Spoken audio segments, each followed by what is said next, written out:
You may count. Welcome to our Memorial Day celebration. Unfortunately, today we are indoors again, but that doesn't spoil the importance of the special day and the reason we get together as a community to honor all those that gave their lives so we could be free. So today, as we begin every school-wide meeting, we're going to begin with the Star Spangled Banner. So I ask everybody to stand, and we're going to be led by Megan Pitcher, a 5th grader.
Honoring all these brave men and women who are on the stage today, we have a special guest who's here to honor someone else.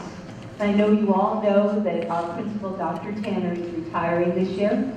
So today, we have a special guest from our state senator, Bruce Tarr's office, Mr. Barry Pett, who's here to say some words about Dr. Tanner. Give him a big hand.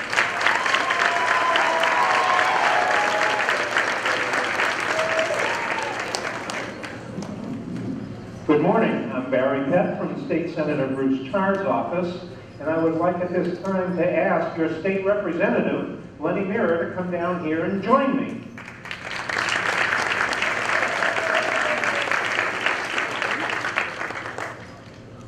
Today, we honor and memorialize all those who have served in our armed forces through all our history. And for many, many years, this school has done a wonderful job of educating all of you kids here to learn, to understand what it is to serve in our military. And on Memorial Day, we always gather here to memorialize those who have fallen in service to their country. And we also honor those who are still with us that have served in this country. Well, today, Representative Mirror and I are here to honor someone else, Dr. Tanner, for her service to bringing forth to all the young people in this school for many years to educate them about what it is to serve in our country. So both Representative Mira and I have a citation to read, and I'll start and then I'll pass on to Representative Mira for him to add any words that he would like and read his citation. So Dr. Tanner, if you would come forward to join us here. The citation reads, the Commonwealth of Massachusetts, the State Senate. Be it known that Senator Bruce E. Tarr hereby extends his appreciation to Dr. Donna L. Tanner in recognition of your numerous years of educating children about the service, sacrifice, and commitment demonstrated by veterans throughout the history of our country. This is signed by Bruce E. Tarr, State Senator and Minority Leader, and it's dated today, May 23rd, 2014. Congratulations and thank you to Dr. Donna Tanner.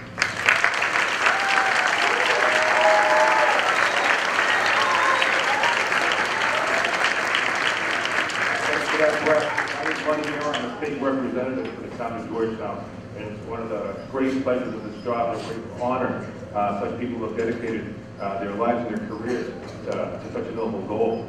And I have a citation from the House of Representatives I'd just like to read. Be it hereby known to all that the Massachusetts House of Representatives offers its sincerest congratulations to Dr. Donna Tanner, Principal, in recognition of your continued devotion to ensuring that our youngest citizens have a full appreciation of the service and sacrifice of the many men and women, past and present, who have served our armed forces, and to those who have made the ultimate sacrifice on behalf of the United States, all that it stands for. The entire membership extends its very best wishes and expresses the hope for future good fortune and continued success in all endeavors. Given this 23rd day of May, 2014, it's signed by the House Speaker, Robert DeLeo, and by myself, Blaine Mira. Thank you, Don.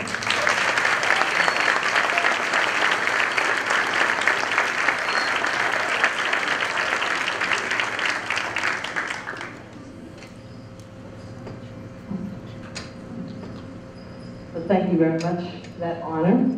This is our 7th Memorial Day celebration. And I remember when we started with, I think we had 5 veterans, a handful of parents, and we had an opportunity to sing our songs and be proud about celebrating a very special day that honors all those that sacrificed their lives so we could be free. It's also a time for us to remember that these kinds of celebrations at PennBrook have been about community. It's been about us coming together as a community and demonstrating to our youngest people what's important to them and their future. And that's being a community, working together, making sure everyone is successful, courage and dedication. And those things are really, really important. We continue to model that here at PennBrook. It's been my distinct pleasure to have an opportunity to see this Memorial Day celebration grow, and I'm excited for us to enjoy today. Unfortunately, we're inside, but that's not going to dampen our spirits because we're going to have a great day. So first of all, I'd like to introduce all our invited guests today. So we have a special guest of PennBrook who has been with me since we first began. His children went through here. Retired Colonel of the U.S. Army, Mr. Timothy Burr. Madeline McGavro's father, Sergeant First Class, U.S. Army, Bob McGavro. Riley Spur's grandfather, U.S. Army, Ralph Spur. Tyler and Sidney Correa's grandfather, U.S. Army Special Troops, Joseph Masters. Christina Harvey's grandfather, U.S. Navy, Frank Tibbetts. Dan Cavazza's grandfather, U.S. Army, Mark Cavazza. Ben Curtin's grandfather, U.S. Army, Jim Bartlett. Audrey and Justin Massey's grandfather, U.S. Marine, Bob Massey. Logan and Hunter Schofield's dad, retired Army Chief Officer Dave Schofield. Andrew Sadler's grandfather, from the Navy, Jim Sadler, is also From the Navy, Sam Rapp.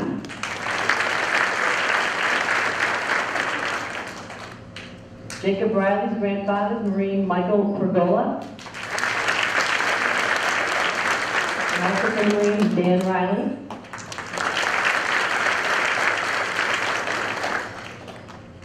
Gabriel and Michaela Durati's great-grandmother, who is a retired Waves from the Navy, Jean Doherty.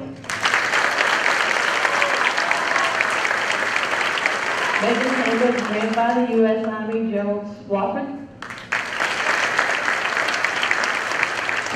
Tom Hughley's uncle, U.S. Army Specialist, David Stedman.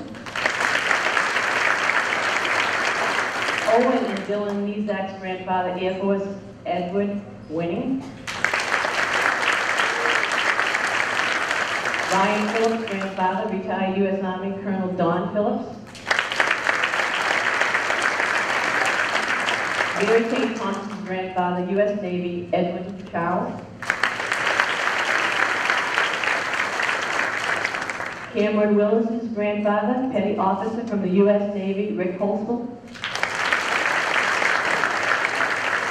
We have a representative from the VFW from Georgetown. Each year, our second graders write persuasive letters to the VFW to persuading them that we'd love them to join us in our Memorial Day celebration. So we're excited to have U.S. Army Navy Chief, Petty Officer Joe Muse. And we also have a VFW attendee from Boxford, U.S. Marines Corporal Eric Landry. We have Tim Rollins. And we have a former student, Anna Doran's grandfather, who's been with us each year, U.S. Marine Sergeant Dan Doran.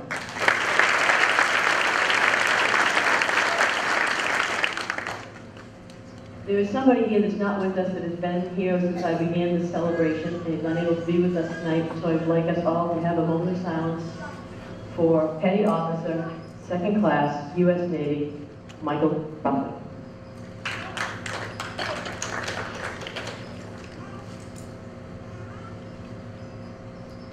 Thank you. We're going to kick off our celebration today with one of our students who has written a speech about the meaning of Memorial Day, a fourth grader, Chloe Siano.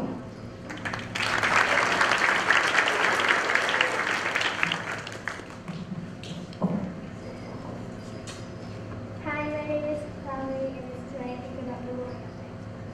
To me, Memorial Day is a day to think and give thanks to the people who have fought in many wars to protect us and our country. We should stop to think about the people who have risked their lives to protect us and our families. Many men and women have sacrificed for our freedom. To me, they are heroes. Memorial Day isn't just a long weekend. It's a time to think, thank, and appreciate the people who have protected us every day, every week, every month, and every year. Thank you. Thank you. Next we have our second graders singing Yankee Doodle.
Great job, second graders.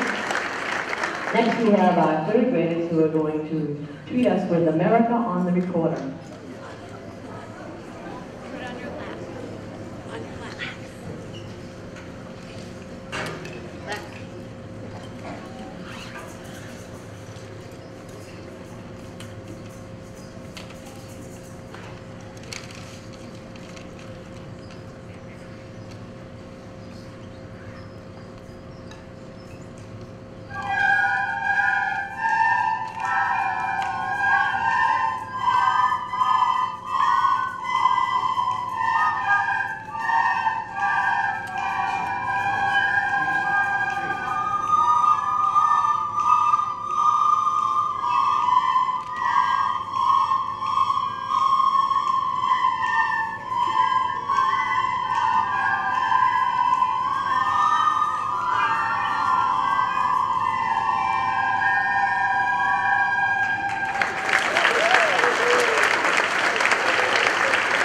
Great job, great job.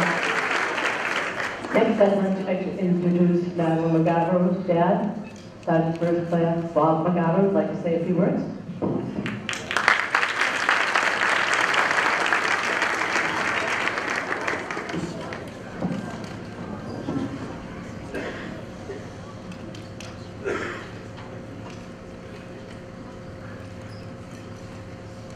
Thank you, Dr. Tanner, for beginning this tribute several years ago. And thank you, students, for the great letters that you sent, asking all of us to attend.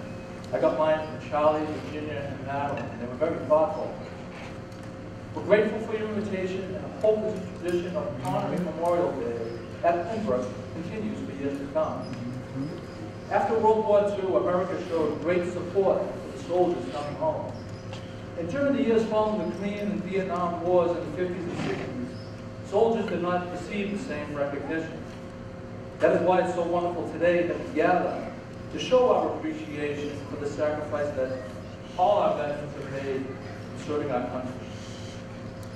As we honor those who gave their lives, some of you may be wondering why they joined the military. Veterans, how many of you volunteered? Pretty good number. There were a time when we had the draft where every 18-year-old had to sign up and you got a draft card, and in time of need or time of war, if your card got pulled, you joined the service, whether you wanted to or not. But we've been all volunteer on it from the mid to late 70s. As we're represented by all branches, I'm going to say a few recruiting slogans that you may have heard, and you let me know which military branch I'm talking about. We're looking for a few good men, the few, the proud. Who might that be? Say it, shout it. Marine.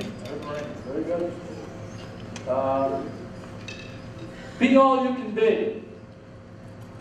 Army, thank you. It's not just a job, it's an adventure. Navy, right. Aim high, cross into the blue. I joined the Army in 1981 because I wanted to be a Ranger, and I served for 12 years. I started out as an infantry soldier, and then I completed Ranger training, doing all sorts of fun stuff.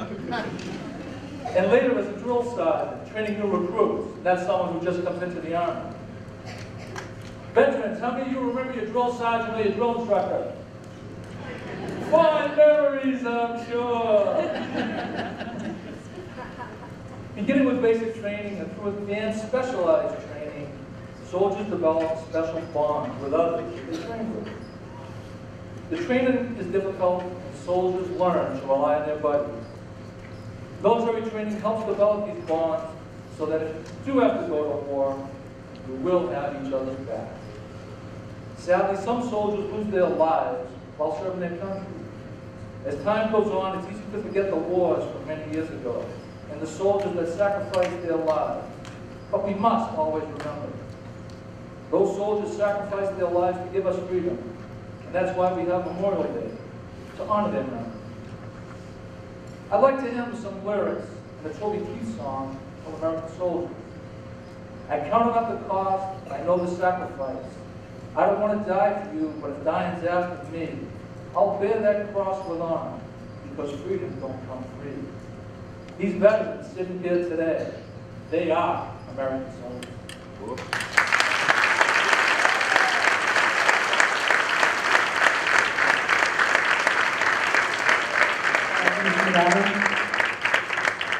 Next, we have our band playing a fanfare march.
Next, we have Brooke Higgins, who would like to share a few words on Memorial Day. Brooke is one of our fourth graders. When I think about Memorial Day, I think about every soldier who served and helped.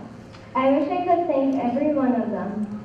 I think that every soldier helped even if they didn't make it. So thank them even if it's not in person. All the soldiers mean so much to us all.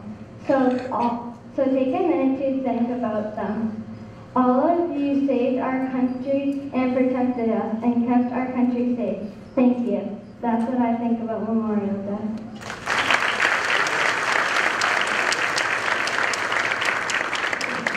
Thank you, Brooke. Next, we have one of our fifth graders, Nico Mingano.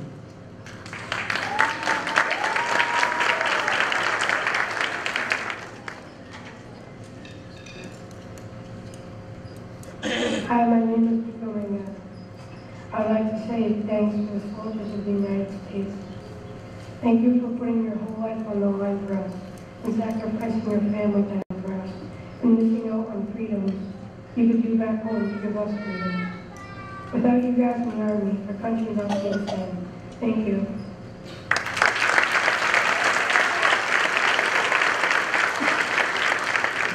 We asked our fourth and fifth graders to like to say a few words at Memorial Day, so it was something they spoke from their heart. So we appreciate them taking time to not only write what comes from their heart about the meaning of Memorial Day, but taking the time to come up and share it with all of you. Next, we have grade 4 singing Land We Love.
Next, we have the band playing the American Spirit March. Keep Mr. Colston hopping over there.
Next, I introduce a special guest who's been here for 7 years at every Memorial Day celebration we've had at PennBrook.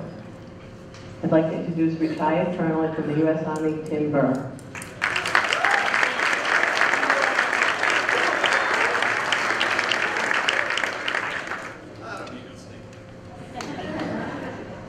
Oh boy, you know, sometimes we often talk up on the stage, you don't hear us, and there's a couple comments that came up earlier that, geez, when you're retired, why haven't they come up with a uniform that's spandex? I don't know, but that's coming for me soon, I'm sure. Yeah, it's no kidding. But we're actually, I'm just going to do a little story here for about just a couple of minutes, and it's about being a student and trying to learn and all this, because this is our 7th year, and a lot of these guys, this is huge. This is doubling every year. So I hope this continues. Dr. Tanner's really put together quite an event here. So thank you, Dr. Tanner, for inviting me and us, and Representative Carr's office, and Representative Muir for being here. All parents, all you kids, I know you have to be here, but I'll try to make it enjoyable. Most of all, let's give a round of applause for our veterans right now.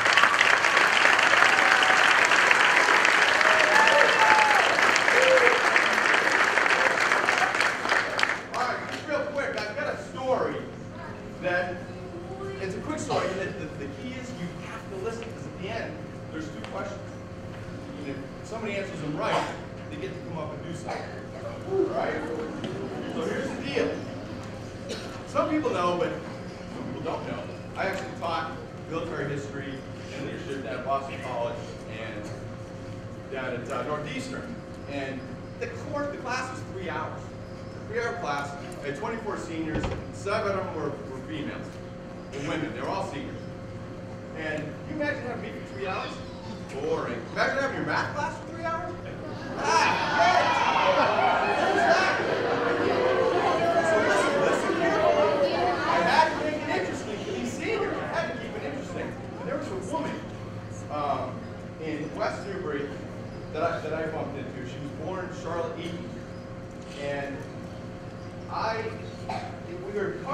bumped into her again when she was in her 70s. I don't know, we were talking about something, and she had mentioned that she went to college when she was 56. I said, 56? What'd you go to college for? So then she started to tell me this whole story about, you know, why she went when she was 56, et cetera, et cetera, et cetera. And I'll get into that in a minute. And I said, wow, this would be great for my students in college. I'm not even going to tell them who I'm bringing. I'm just going to say, we have a special guest next week. this person's going to come in, bring your listening ears, and bring your questions. So 3-hour class. All right? And normally, when I would have a class that I had a special guest, I would have one of these gentlemen or lady come in and talk about their experience, whatever they did, if they were a Vietnam veteran, World War II, Korean War, wherever they were from. They would talk about their experiences, what they endured.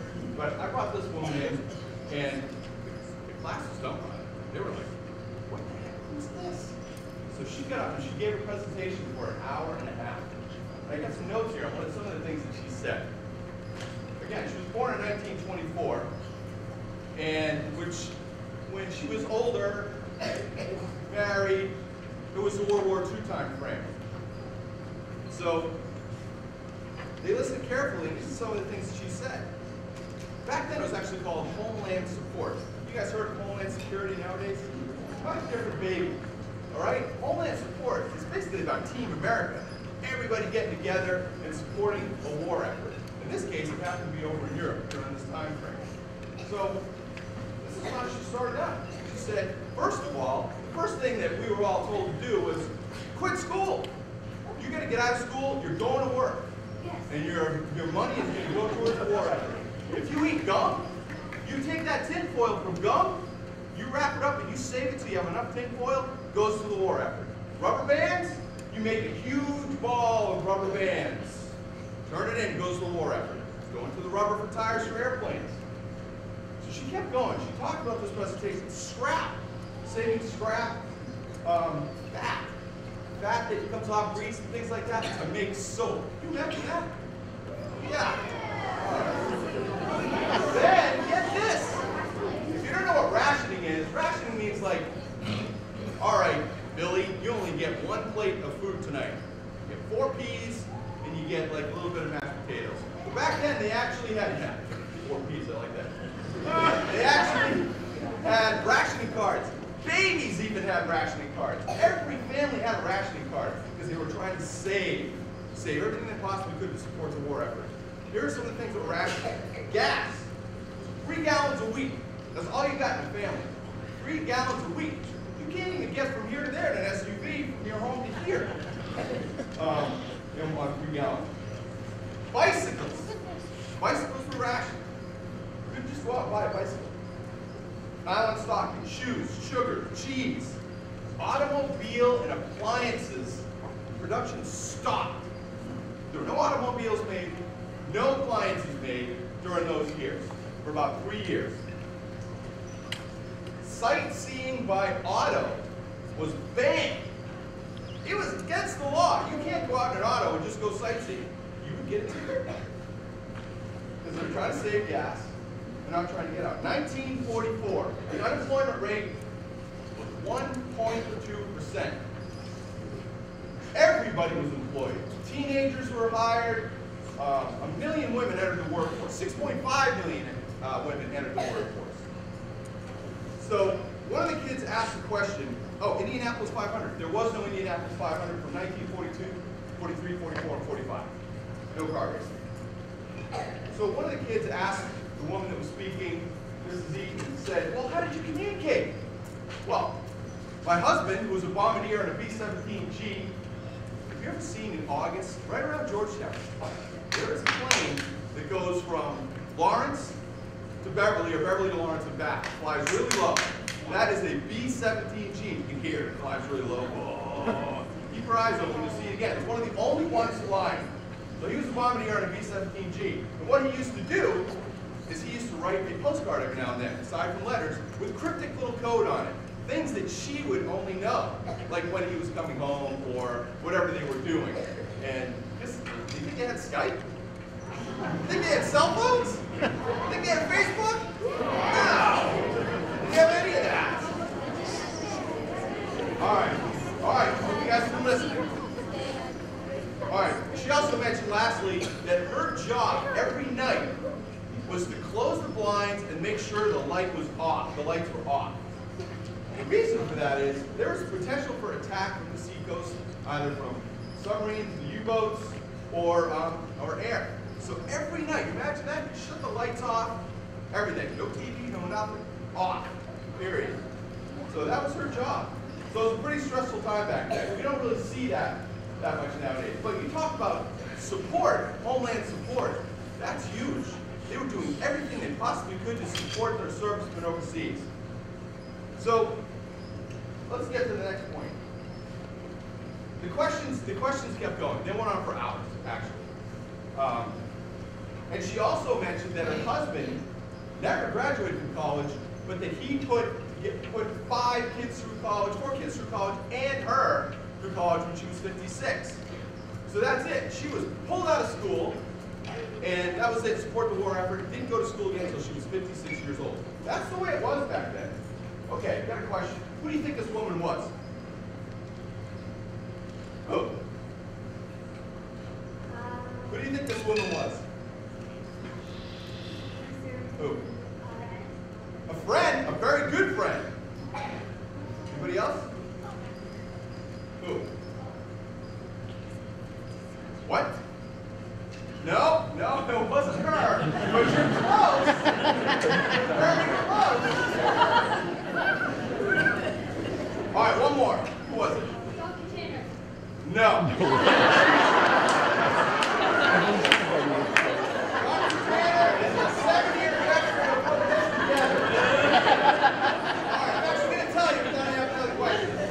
My mother. It was my mom.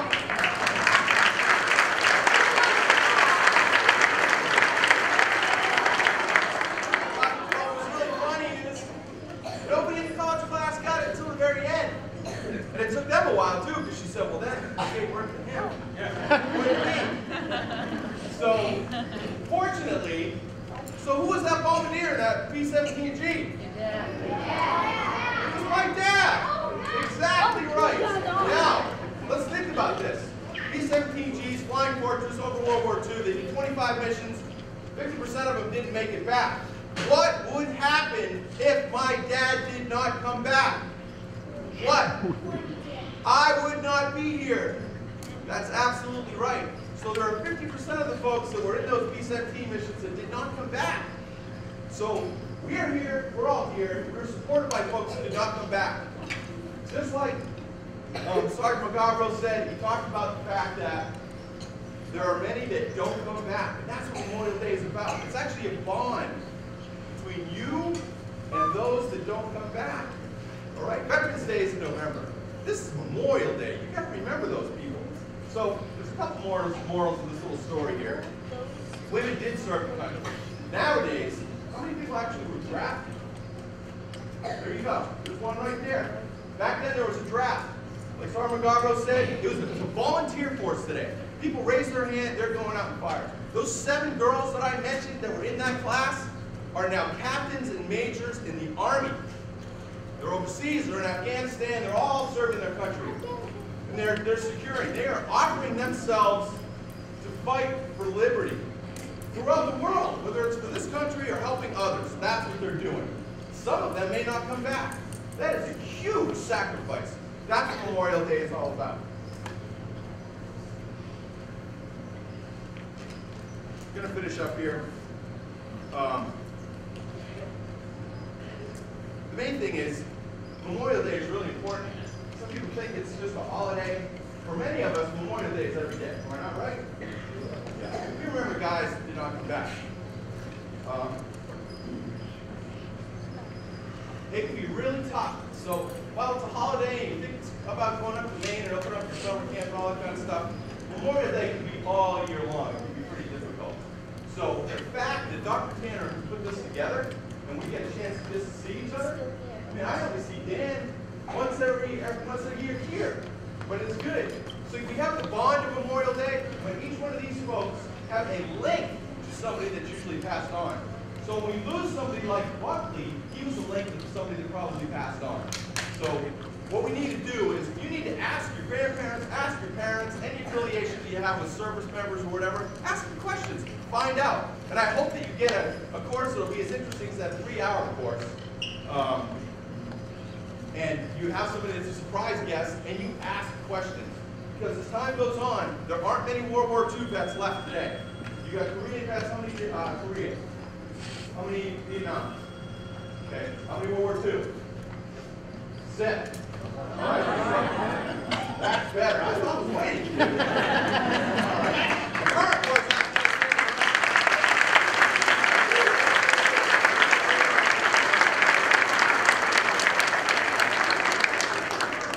All right, so what I'd like to do finally, kind of prepared this earlier, is have Dr. Tanner come up here. And this is our 7th year, so it's good luck. So if we have twice as many people here next year, it's really tough. This is a coin. This is a red team coin. There's not that many in the country. And on the back, it actually says, "Seeing the light through the fog of war."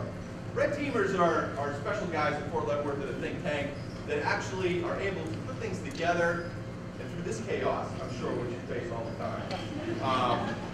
It is hard to do, and you've succeeded putting this together for 7 years in double days, and it's a pleasure to get together with these guys and do all this kind of stuff. So this point is for you and all of us.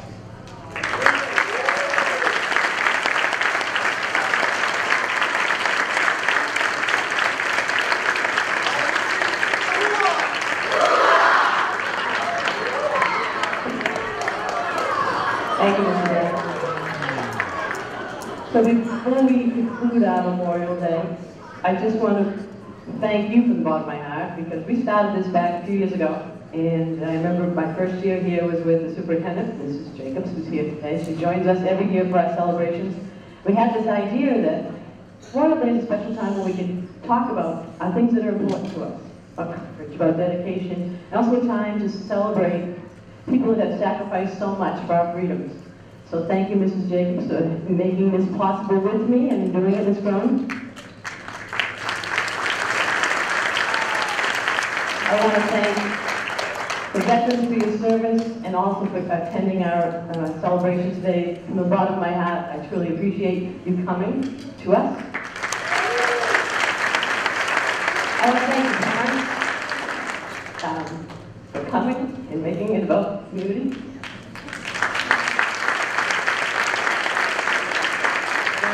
I want to thank you guys for making this a special celebration in the world.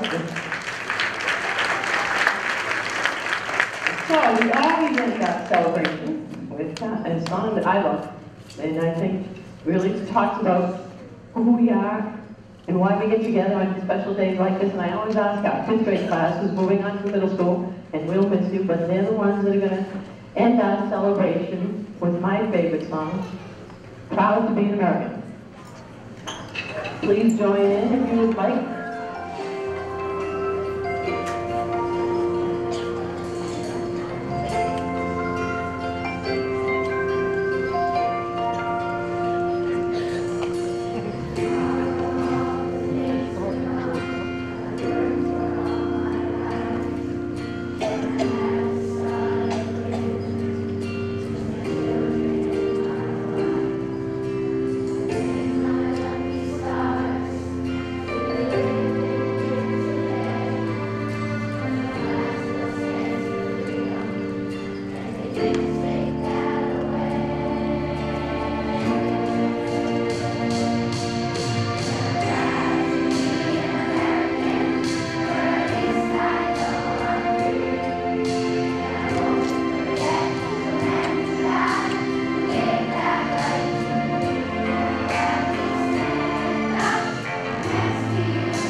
Thanks, Gary. Thank you, everyone, for coming today. I hope you have a wonderful weekend, and let's remember those who sacrificed so much for our country. Enjoy, and once again, thank you, parents, for joining in today. I truly appreciate it.